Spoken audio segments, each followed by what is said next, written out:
Hey everyone, I'm Brandon and this is Phil. We're from Zaid Comics, the co-creators, artist, and writer on the upcoming graphic novel Magic Cop, sent to launch on Indiegogo in August of 2019, and the two best looking brothers in all the comic book industry. And today we're joined by Tom here, who's a minor celebrity in the Mortal Kombat fighting game scene. You might recognize him from Team Galloping Ghost Arcade.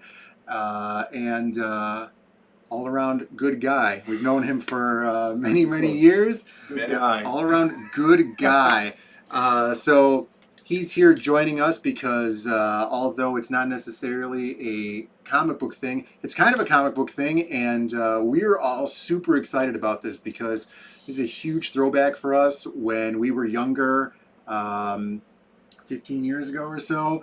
2004. 2004 to 2010-ish. There was a game called City of Heroes, and that was like one of the original big MMOs, and precursor to World of Warcraft. Yeah, actually it was before World of Warcraft, before anything was really huge in the MMO world. City of Heroes was around, and at the time we were all pretty young, so we didn't get to take full advantage of it, but now it's back. There are some people who are doing donations. They're taking donations to keep the servers up and running. I know NCSoft doesn't seem to be too happy about it.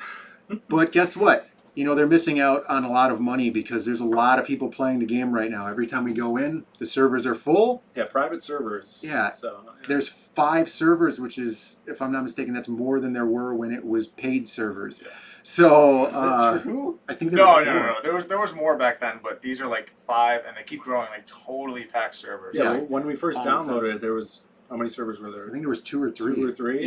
Yeah. Now there's 5. And it's just growing. Yeah. Dedicated EU server now, like it's crazy. It's crazy. I want to get a screenshot from the game and put it up, because when I go into the main place, Atlas Park, the trainer there where you level up, it's just surrounded by characters. It's like the old days.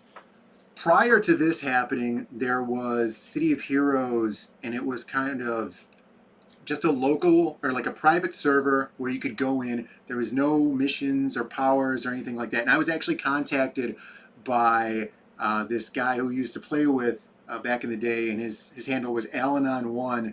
Apparently not anything to do with Alcoholics Anonymous. That's what he says.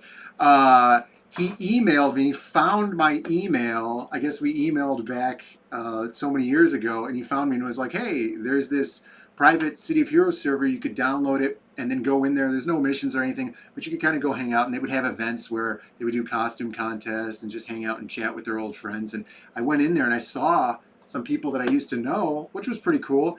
And then that was last year, and now he emails me again earlier this year and goes, guess what?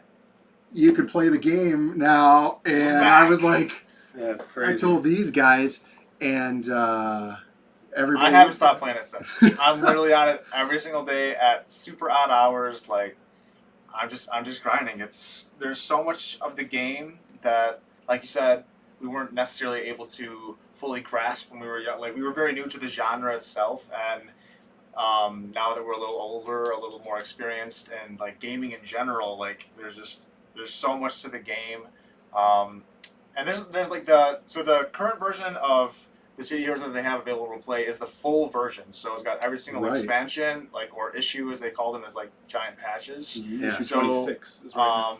There's not only the content that we had already played and we can run again for nostalgia. There's like so much new stuff. Yeah, City of Villains is incorporated with it, which was towards the end of the life of the game. You were able to create a villain character and then go into an entirely separate villain-based universe, and then you could go and compete against the heroes that were created, against your villains that you created in kind of a PvP area.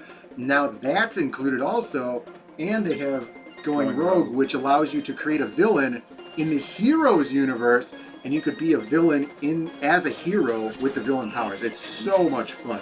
Yeah, and the customization in this game for your character is probably the best customization in any MMO I've played or even seen, hands down. Like, and now they've even thrown in when in the old game when it was up, you could get auras at like a level 30, and now you can just get them at level 1. You could customize your character whenever you'd like.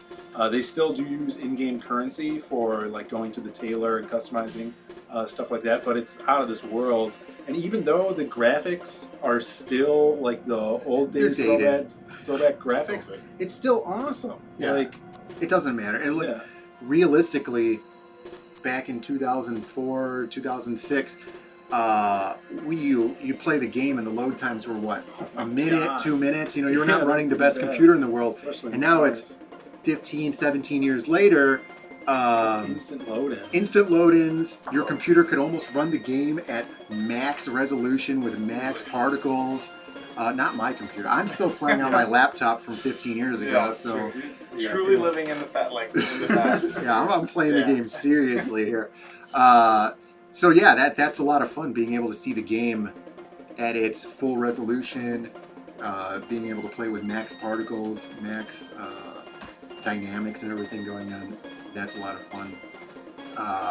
How is it for you? I mean, you're a big video game guy. Yeah, so pretty much since City Heroes got me into the MMO genre, and it's such a unique game in that, as Phill was talking about the customizability or the customization of your costumes, like that doesn't come to play when it like comes to like gear or anything like that. So it's definitely a unique MMO in terms of like you're statting your character, getting ready for like the end game content and stuff, and just like your ability to choose your powers. Like when you create your character, there's so much flexibility. It's actually insane. Instead, you like enhance your individual powers. Like I'm just gonna go over some basic stuff like accuracy, damage, recharge. But there's like so many more. Like there's like set bonuses at the end of the game where if you match up certain enhancements that are similar to each other, like the same pool, they give you like side set bonuses that, like I said before, just is stuff that I was never to explore when I was playing the game back in the day, just because it was a little like above my level. Oh, sure. Tom always had to go to dinner. Yeah, I was young. I was a kid. Middle of the day, Yeah. 15 minutes, I gotta go to dinner. I used to play an empathy defender. So for those of you that have played are familiar with the game, I was my original character, American Doctor, was defender empathy with a secondary power set of radiation. She's the healer. So, so I would just like follow the main tank, and in that game you can put a power to just always be used automatically whenever it's done recharging, and follow the guy around. So now, like, I'm fully embracing the game, just having a blast. Another thing about like this launch and it being so relatively new is that the community is actually insane. Like Phill was saying, right when you log in, you make a new character, Miss Liberty stand right in front of you, tons of people like going in little groups and stuff. You know what I thought was cool? I don't remember this in the original game, but you could classify yourself as a helper or somebody who needs help. So Is if that you new? I think that's new. Yeah, when you create a new character, it asks you, do you want to be a helper, need help, or none? And it'll say above your head, need help, or helper. That's really cool. Yeah, so like if you're somebody who's a veteran of the game and knows what's up, you could help out people, and I think that's really cool. The community. The other really cool thing about this being kind of a hack into the game, you're not getting these 4-year-olds playing the game, so everybody's serious about it. You're confident enough to download the client properly, and then so like Tom's saying, he's playing with like 40-year-old moms all the time. Yeah, it's a lot of parents. I mean, because 15 years ago they might not have kids, a little more free time, but now it's just like it's a huge nostalgia trip. Like there's a lot of people that are like on the Reddit page right now, and like on YouTube, everyone's just like, oh my god, this is back. Like this is what we've always wanted for It's a serious so long. business. It's awesome. Uh, Who knows how long we're gonna have it, even though. yeah, you gotta I'm play it sure right now. Like get into it. Just so many people playing. It's really, really cool. You can get a group real easily, and the team gameplay of this game it's in depth. It's not like your basic run of the mill MMO either, where you have your tank 3 damage and then healer. Like your team comp can be very dynamic, and it's really cool. Yeah, the cool thing is like we need the reason we need more people playing this game is because for the community aspect, you can make super groups and be a part of the super group, and you create friends and stuff like through there, and then you could have super group bases like hideouts, which is really cool, and they have a kind of like auction system in the game where you go to a auction house and you can put up different items to sell across eBay. through your server. Yeah, it's exactly like eBay. And It's right a now, wild auction house. yeah, They have the auction house is barren right now, so I need more people to play the game so I can get these special boots that make my guy look really cool through the auction house. So if you want to help Phill get these special boots, Yeah. I'm just kidding. But yeah, it's a ton of fun, and it's, you know, I didn't play World of Warcraft because I was so upset about City of Heroes not being out there. You know, like the aesthetics of World of Warcraft were not for me. I didn't enjoy the fur coats and the horns and stuff. And Champions Online came out, and that was supposed to be like the, you know, the next game in the series type of setup, and it just didn't catch on. It's more of a pay to unlock thing. Well, yeah, they Yeah. changed the free to play model. City of Heroes changed to the free to play model. Champions did that. World of Warcraft did that for a little while, right? They had some free to play thing, I think, and it didn't work. And that's why City of Heroes went down, because there was too many people that weren't really invested into the game. And but you could see now, when you have people, even though it's free to play, you have to be a certain level to be able to play the game, and you're going to have some investment into the game. It's making the game a lot more fun to play. You know, everybody's a little bit more mature. When I go in there, you're playing in missions, and like a lot of times I'm on teams, and the chat is just like scrolling like jokes about each other and like the game and like Yeah. how much fun this is and stuff. You know, where back in the day it was just kind of like, oh, there's some guys over here, you know, tank in first and stuff. And now everybody has the tactics down so much already that it's just kind of a lot of banter between Yeah. the people. playing the I've game. even seen on like the broadcast chats where you look for teams and stuff like that. There's been some people looking for like really high level role playing teams. So there's people out there that are Wow. role playing in City Heroes, which is pretty funny. That's hilarious. Yeah, I didn't- think you can didn't know actually that tell coming if through. someone's role playing because they have brackets in between everything that they say. So if you ever see someone Oh, with yeah. brackets, that means they're just constantly, perpetually role playing. That's cool. Really? There are serious role players out there. Mhm. This game makes sense for that too, because it's like, you know, you're a superhero, and this is like every kid's dreamed about being a superhero, right? So it's Right, like, it's awesome. go make your character that you've always wanted to be. You know, God, There's so so much. much, There's yeah. so much, and choosing every ability is so much fun. And, Yeah. and Like for me, as this really sparked up, I think, lended a lot to me wanting to be a writer because, you know, obsessing over superheroes. These guys could tell you how many characters I created, not even getting them to level 10 or whatever, just because I Right. want to keep creating different characters. and writing their bios and Yeah. everything. Yeah. He comes in the other day and he's like, "Oh, I made this guy named Bone Daddy-O," and it's like, I spent so much time writing this guy's bio. Make sure you read the bio. So it's like, okay, we read it, and it's short but well written. It's like, why did you It's write funny. this thing? It Come took me 2 on. minutes. No one was on. I just hopped on to write it. It was hilarious. that's cool. Yeah.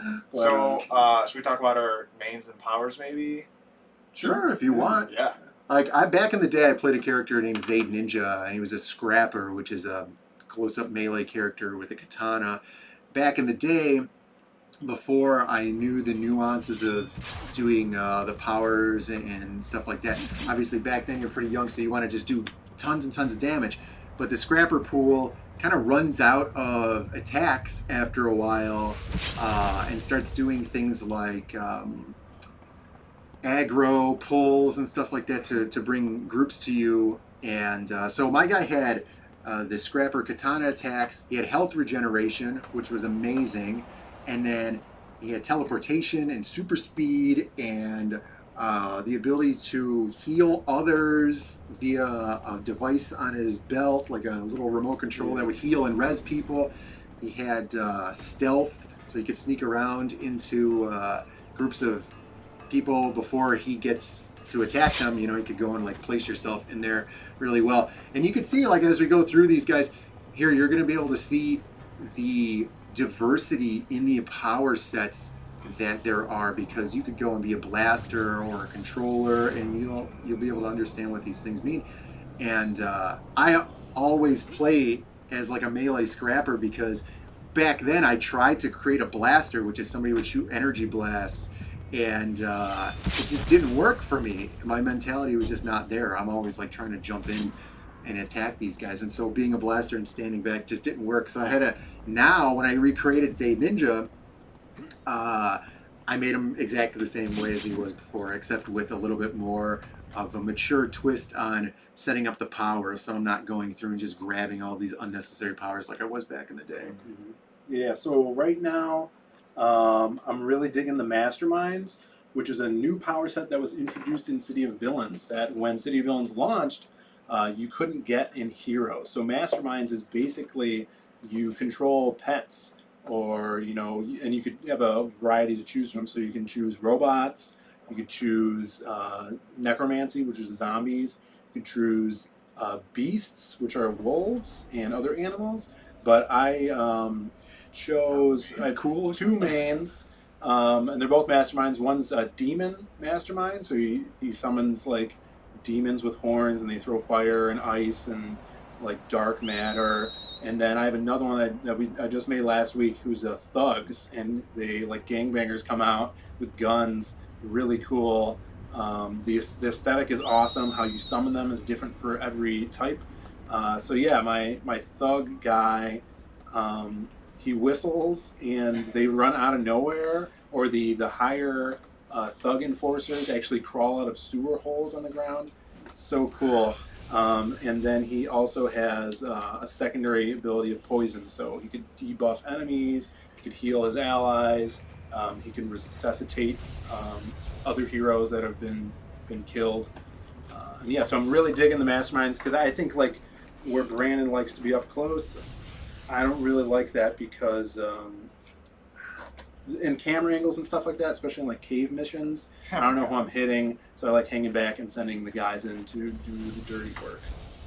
So, you, I have a bunch of different guys. I'm in character crisis. I have a mastermind. He's my highest level character. His shtick is that he's like a bad Santa. He's a villain, right? He's a villain. But the characters that I play with these guys are fire controllers. So it's basically like controlling mobs, immobilizing them with fire, like fire rings around them, and then the secondary pool set for a controller. So primary is not so much damage, but like keeping people in place, is kinetics, which is giving my allies buffs and draining energy from the enemies. That's really, really strong, and that character is kind of cool. I just made him because I knew back in the day playing that they're very, very strong late game. So he'll be kind of like my just farming character. I'm already planning out my future of being super serious, like, 3 months from now. When the game's taken down? Yeah, exactly. But probably the character I'm having the most fun with is my Ice Dominator. So a Dominator is basically the villain version of a controller. And they have primary power set is also very controlling. So I mobilize people. The last power in my power set is Jack Frost, so it's someone like this Ice Minion, and he follows around. And the secondary is Radiation Blast. So similar to my original character, American Doctor, who had the Radiation Blast. It's basically like what a Radiation Blaster would have, I think. So the class is actually super strong. It's just very squishy. So we have no defense. We're just a powerhouse of damage, and it's really fun. So one real quick thing, Brandon was talking about like the invisibility and super speed and teleport. After you've picked your primary and secondary, for those of you that don't know, power sets, everything else in the game is respecable. So what that means is that, let's say, level 30, you're kind of done with super speed, or you're getting tired of, walking through a city and being blocked by all the buildings. You can respec for free on your first try and redo all your abilities. So like that's just like kind of emphasizes the customization you have with this game, and like it's real like power to the players. It's cool. Yeah, I like yeah, that's awesome. Yeah. So That's good. hopefully you guys check out City of Heroes. We'll be on there all the time. We have guys in the various servers, so hopefully you guys check that out. It's pretty easy to download. You could go to the subreddits, and follow the instructions to download that thing. And hopefully you guys enjoyed the video. Maybe we'll have Tom back on for future videos. If you guys like Tom, leave a message down in the comments. And like and subscribe to the Yeah. video. What? Oh yeah, we'll put his social media stuff in there too, so you can go Sure. bother And our him on character Twitter. names. Download the game, add us, right? Yeah. Yeah, you can add us. Excelsior is the server. Tom needs friends. Yeah. So And if you're on at like 3 o'clock in the morning playing this game Yeah. on a Saturday night. That's true. yeah. Yeah. So hopefully you guys enjoyed that. Like and subscribe to the channel, and visit Zaid Comics at zaidcomics.com and subscribe to our newsletter, because we have some pretty awesome weekly updates coming out. You guys get to see the covers for Magic Cop, or Phil's working on the Lost Pages right now. So you guys will be able to see some behind the scenes work that's going on there before anybody else gets to see that. And we'll see you guys next time. See ya. Peace, guys. Dude, I hope that picked up audio. Isn't that-